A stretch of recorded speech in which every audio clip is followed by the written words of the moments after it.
দর্শক, আজকের পর্বে তৈরি করে দেখাবো বাচ্চাদের জন্য অনেক বেশি পুষ্টিকর, স্বাস্থ্যকর ও মজাদার একটি সকাল ও রাতের খাবার রেসিপি। প্রিয় দর্শক, এরকম কালারফুল খাবারগুলি কিন্তু বাচ্চারা অনেক আগ্রহ নিয়ে মজা করে খায়। তাই এই রকমের কালারফুল ও ভিন্ন রকমের খাবার কিন্তু বাচ্চাদের তৈরি করে সকালের নাস্তা কিংবা রাতের প্রধান খাবার হিসাবে দিতে পারবেন। এই খাবারগুলি বাচ্চাদের যেমন দ্রুত ওজন বাড়াবে, সেই সাথে স্কিন গ্লোয়িং করবে, রোগ প্রতিরোধ ক্ষমতা বাড়াবে এবং রক্তের হিমোগ্লোবিনের মাত্রা বাড়িয়ে তুলবে। তো এখানে কথা না বাড়িয়ে চলে যাচ্ছি মূল পর্বে। তো দর্শক দেখেন, আমি এখানে নিয়ে নিয়েছি সাবুদানা। সাবুদানাগুলোকে ধুয়ে 15 মিনিটের জন্য ভিজিয়ে রেখেছি। আরও লাগবে এখানে ওটস। আমি এখানে রোল ওটস নিয়েছি, আপনারা কিন্তু এখানে ওটসের পরিবর্তে সুজিও নিতে পারবেন। লাগবে এখানে গ্রেট করা বিটরুট। এখানে বিটরুটের পরিবর্তে আপনারা গাজরও নিতে পারবেন যদি হাতের কাছে বিটরুট না থাকে সেই ক্ষেত্রে। আর লাগবে এখানে পরিমাণ অনুযায়ী গরুর দুধ। তবে যে সকল বাচ্চারা গরুর দুধ খায় না তাদের ক্ষেত্রে এখানে নর্মাল বিশুদ্ধ খাবার পানি ব্যবহার করবেন। চলে আসলাম চুলায় একটা প্যান দিয়ে দিলাম পরিমাণ অনুযায়ী ঘি। দর্শক, ঘি কিন্তু বাচ্চাদের জন্য অনেক স্বাস্থ্যসম্মত, কারণ এর মধ্যে প্রচুর পরিমাণে স্বাস্থ্যকর ফ্যাট এবং ক্যালোরি রয়েছে, যেটা বাচ্চাদের স্বাস্থ্যকর উপায়ে ওজন বাড়িয়ে তুলতে, সেই সাথে স্মৃতিশক্তি বৃদ্ধিতেও সহায়তা করে। এছাড়া হজম ক্ষমতাও কিন্তু বাড়িয়ে তোলে। যাই হোক, ঘি গলে আসলে তারপরে আমি এর মধ্যে দিয়ে দিচ্ছি বিটরুট।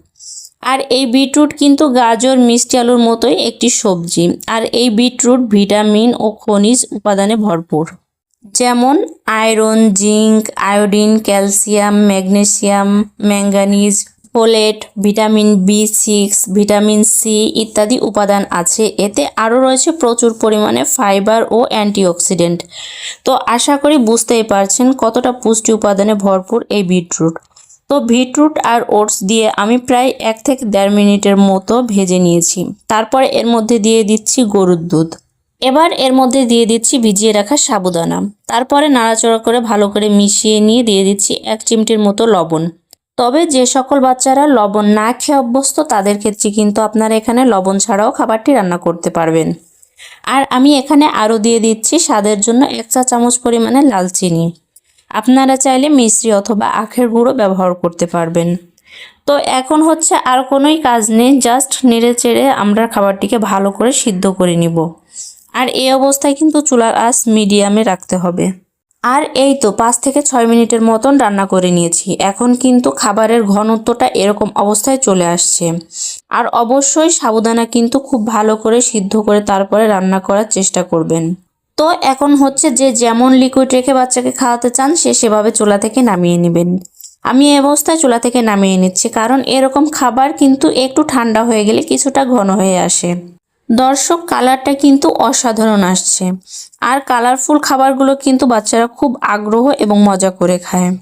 তো এই খাবারটি কিন্তু আপনি আপনার ছোট্ট সোনামণিকে রান্না করে দিতে পারবেন।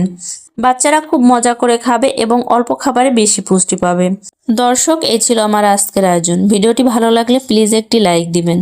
বাচ্চাদের নিত্য নতুন খাবার রেসিপি পেতে চ্যানেলটিকে সাবস্ক্রাইব করে পাশেই থাকবেন। আল্লাহ হাফেজ।